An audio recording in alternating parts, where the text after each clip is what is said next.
Welcome in my YouTube channel hello पैसा। और आज हम बात करने वाले हैं भारतीय स्टेट बैंक ऑफ इंडिया, जो भारत के हर कोने में है। और इस बैंक के शेयर के बारे में हम आज डिटेल एनालिसिस करने वाले हैं यहाँ पे। तो चलिए स्टार्ट करते हैं।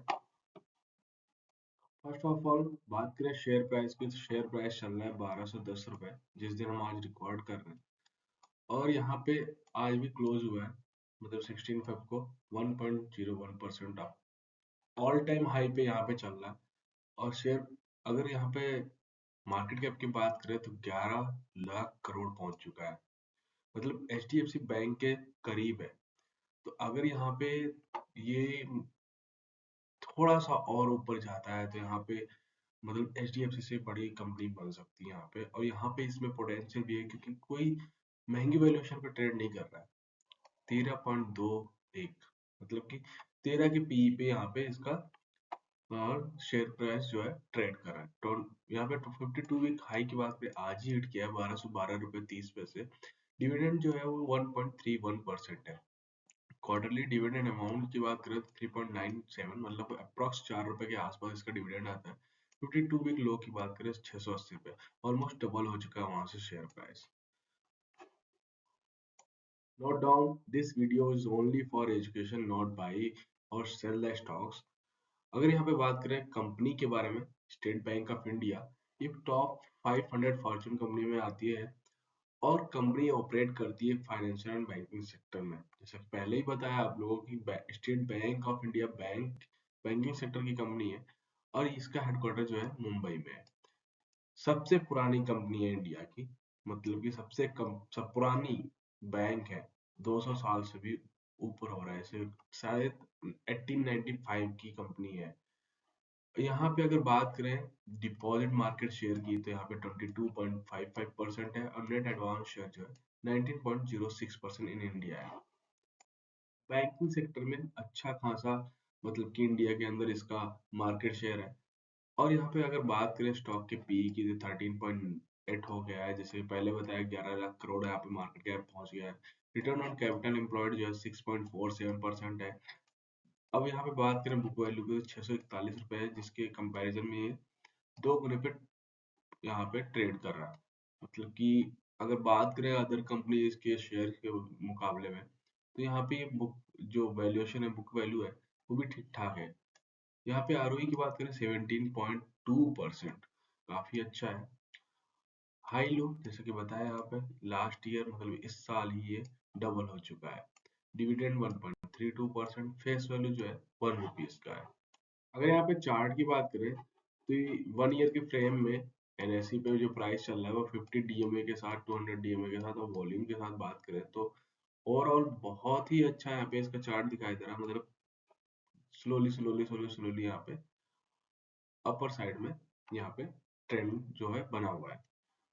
अगर वॉल्यूम की बात करें तो लास्ट कुछ टाइम में बहुत ही अच्छा वॉल्यूम यहाँ पे मतलब कि आया है स्टॉक में, जिसकी वजह से शेयर ने ऑल टाइम हाई भी हिट किया है। जैसे कि आप देख सकते हैं कि एक साल में इसने 100% तक के लगभग रिटर्न दे दिए हैं। और अभी शेयर जो है, देखिए यहाँ पे 50 DMA से भी ऊपर ट्रेड कर रहा है, 200 DMA से भी ऊपर ट्रेड कर रहा है। DMA मतलब कि हम मूविंग एवरेज की बात कर रहे हैं। यहाँ पे 50 दिन और 200 दिन के जो एवरेज होते हैं, उसके ऊपर अभी शेयर ट्रेड कर रहा है। जैसे कि आप देख सकते हैं यहाँ पे अभी तो ऑल टाइम हाई भी हिट कर दिया है।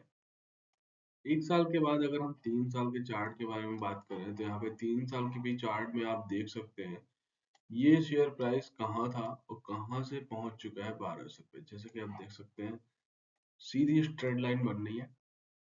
अगर यहाँ पे 45 डिग्री की बात करें, यहाँ पे DMA की, तो 50 DMA और 200 DMA के ऊपर ही ट्रेड कर रहा है।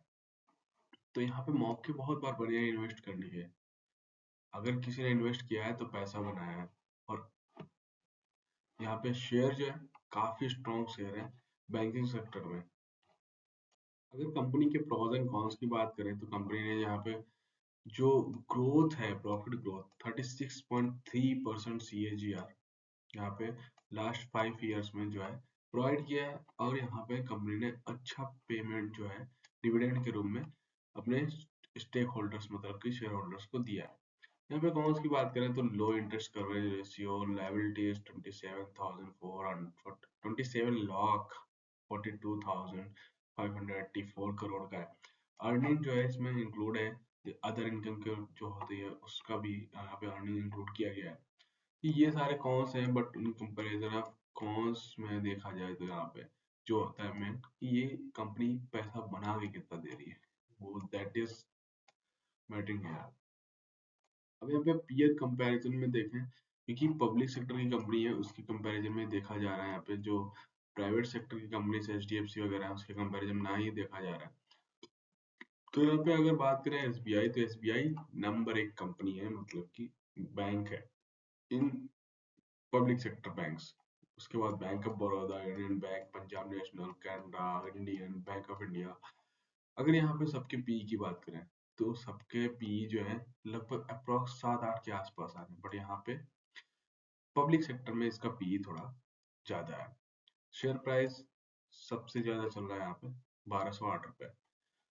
अगर यहाँ पे डिविडेंड की बात करें तो डिविडेंड जो है इन कंपैरिजन में अदर कंपनीज, अदर बैंक जो पब्लिक सेक्टर में लिस्टेड है उनके कंपैरिजन में इसका पी जो सॉरी डिविडेंड यील्ड जो है वो कम है।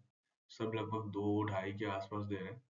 सिर्फ इसकी कंपैरिजन में इंडियन बैंक आ रहा है जो 1.83% दे रहा है, बट 1.32% दे रहा है। अब यहाँ पे अगर बात करें जो इसके सेल्स हैं, जैसे कि बताया कि अपने पब्लिक सेक्टर में सबसे बड़ी कंपनी है तो इसके सेल्स भी सबसे ज्यादा ही हैं।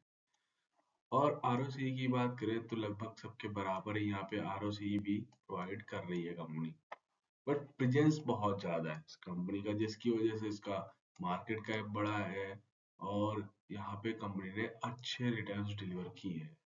यहाँ पे अगर क्वार्टरली रिजल्ट्स की बात करें, कंपनी की फाइनेंशियल जो स्टेटस है उसके बारे में बात करें, तो यहाँ पे अगर कंपनी का यहाँ पे दिसंबर 22 में रेवेन्यू की बात करें तो 86,000 करोड़ था, 86,616 करोड़, जो अभी पहुंच चुका है 1,22,556 करोड़। 2022 से 2023 2025 में सॉरी दिसंबर में यहाँ पे अगर बात करें रेवेन्यू की, तो रेवेन्यू लगभग और लगभग 1.5 गुना हो चुका है। इंटरेस्ट की बात करें 48,547 करोड़, जो पहुंच चुका है 77,366 करोड़। एक्सपेंसेस कंपनी के 30,078 करोड़ है, जो पहुंच चुके हैं 35,000।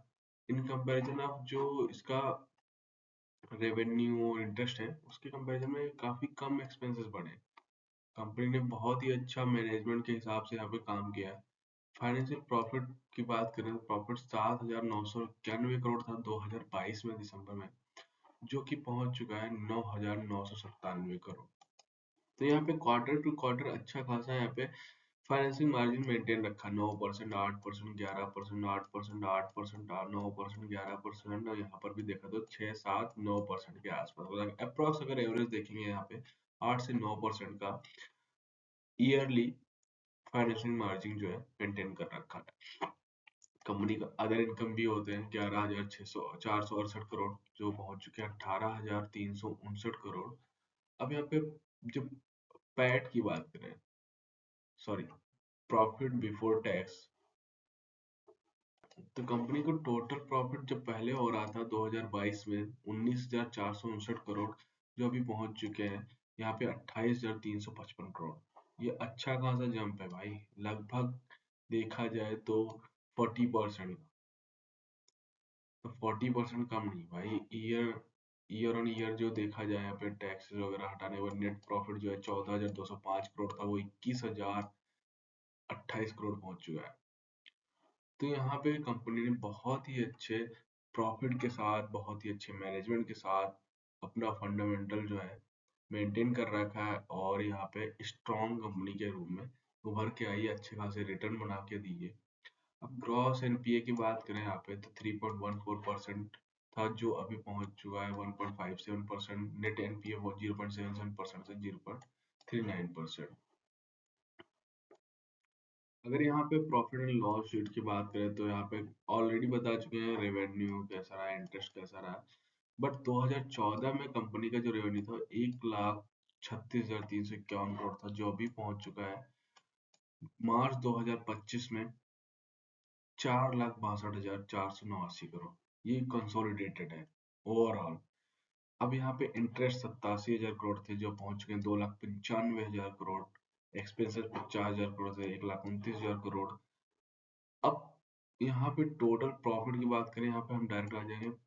डिप्रिसिएशन वगैरह हटा के, अदर इनकम हटा के, सारी चीजें तो लगी हैं होंगी, बट अगर हम यहाँ पे जो ओवरऑल प्रॉफिट होता है बिफोर टैक्स, वो 16,174 करोड़ था जो पहुंच चुका है 95,271 करोड़। टैक्सेस वगैरह हटाने के बाद यहाँ पे नेट प्रॉफिट की बात करें 10,891 करोड़ 2014 में था, जो पहुंच चुका है 70,901 crore. That is huge amount, can understand, that is huge amount. अच्छा खासा है प्रॉफिट में जब 7 टाइम्स का 2014 से।